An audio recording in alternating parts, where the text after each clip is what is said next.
Thank you. To build a case for fission, I think you got to first build, do we need more energy? And there's a lawyer stuff. I think we do. And that's why a lot more reactors are being built. You look on this chart and you'll see that, yes, you see China and Asia, but look at these countries, Saudi Arabia, United Emirates. The story for uranium is east versus west. In countries where we're trying to get an extra 2-3 points in a political battle and you succumb to some extreme left, you tend to say, we're not sure. However, if you look at where they aren't worried about putting their finger up, trying to figure out where the public opinion is, they know what's right. They want clean energy, baseload energy. They go nuclear. And you can see all the reactors being built. Reactors are at a 25-year high. Number two, there's more uranium being used today than the time of Fukushima. A lot has changed, but unfortunately all the good news gets buried in the back, page 8. I'm sure everybody saw it when, France said they were going to, cut back on nuclear. That was a big thing. Well, last week they announced they're going to push it back another 10 years. Pixie dust does not power up phones. Pixie dust will not power the cars. But that's not what politicians are about. They're about trying to get to the most lowest common denominator of simple mentality, and that's what happens. So there are lots of reactors being built. Why do we need energy? Well, we need electric cars, crypto world. There's as much energy being used in the crypto world right now as Macedonia, the 50th largest country in the world. That's only going to grow. So we need more energy. And also the advent of SMRs. The small modular reactors, Bill Gates, the Chinese government, real smart money is pouring more money into this so that instead of using diesel oil all over the world for these remote camps, they can have a small reactor. That was the original vision back in the 70s when the oil companies were into it all in. China. Well, they estimate by 2030 they'll have 150 in operation, and they want 50 more in construction. Just to give you an idea, America is a leader at 104. CGN is our partner. They own 20% of our company. They paid $82 million to get 20%, 85 cents a share. Our partner is the mothership of this industry. They have 19 operating reactors. They've got another 23 worldwide. They build mines, they process uranium, they run reactors, they do it all. They're the mothership, and they own 20% of us. And we're proud to have them as a partner. The problem with Western utilities, they literally think 3 months out. Literally. These guys spent $82 million on a plan that was out 9 years. Like 9 years, saying, okay, we estimate we got so many reactors, we need uranium in 2025. So the story of uranium remains east versus west. And this is how clean Beijing actually is, okay? That's how it is. So, they may not care about us having polar bears in Canada, but they sure the heck care about having clean air, cleaner air, pardon me, I should say. Those who've been to Beijing know that might be a little challenge to get to clean.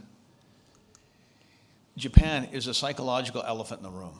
The real elephant was China, what they're doing, but this is the psychological one. After Fukushima, they've now gone and they have 9 reactors started, 17 more in the process, and 2 brand new ones under construction.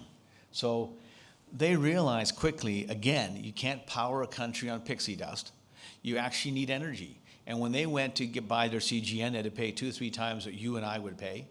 And so and you're supposed to be an importer, you need cheap energy, and they didn't have that. So slowly they've come back off LNG and to nuclear power. Now, this is something which it's hard maybe if I can show it, okay, for a moment I'll step up. This gray line is the spot price of uranium. These blue lines are the contracting. Most uranium is done in long term, right? So you would think utilities would contract when prices are low, right? Isn't that what smart people buy their convertibles in January, February, and their trucks in the summer, right? You know what you need and you plan. That's not exactly what the utilities do. They prefer to do the opposite. They like to make sure they don't buy uranium when it's cheap. When it runs up, they just run in, therefore we have cycles. In their defense, uranium is a small part of running a reactor. It's only 4 or 5%. So if it doubles, and it's not a big deal. But still, this is why we have the problems we have in our business. They just contract constantly, right? Constantly at the wrong time. Who are we? Peter Grosskopf at Sprott says, we've been lucky 3 times already. 3 times we've been able to pick the right time to buy assets, bring in Asian partners, and then sell it. So we hope we can do this. I first started coming here as a company called Strathmore, and I'm very happy to see Philip from RAB. It was one of our first great supporters when we came, and that's when we met Mark. And we just had a dream that we believed uranium was going to go, seriously, to $30. I thought, oh my gosh, from 7 to 30, we'd be in nirvana. It went to 140. So when we started it, with a market cap of like $2 million, it eventually went to $500 million. We, along the way, picked up Sumitomo as a partner.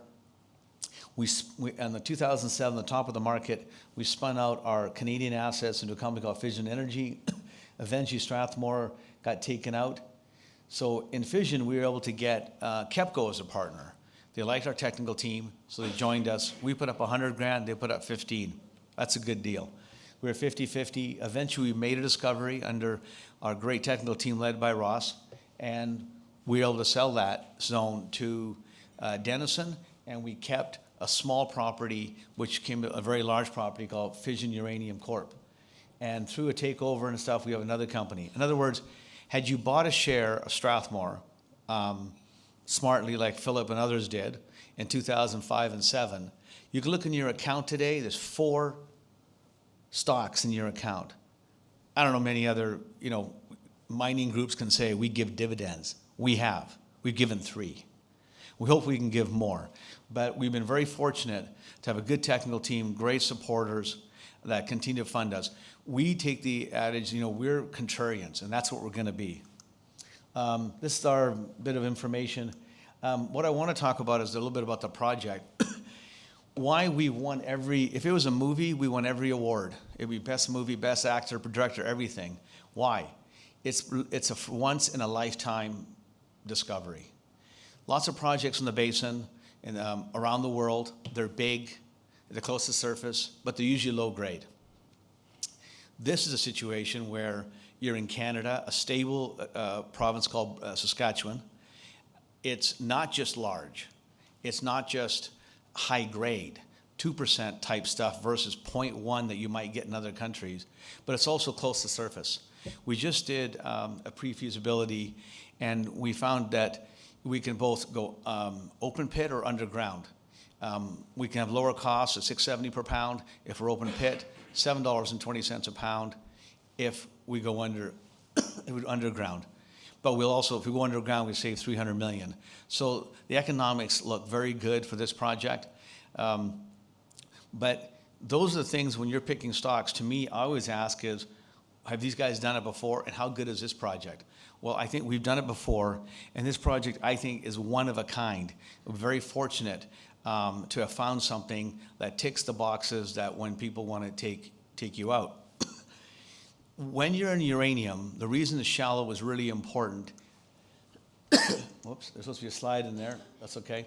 In the basin, we have lots of discoveries that were deep, never been mined, because they're deep. The deeper you are in the Athabasca, the more risk you have, the more the costs are. Well, we've been very fortunate that by having a shallow, every deposit in the basin that was shallow, high grade, got mined out right away. But there's lots of projects left, lots of orphans out there that simply have not been mined because they're too deep.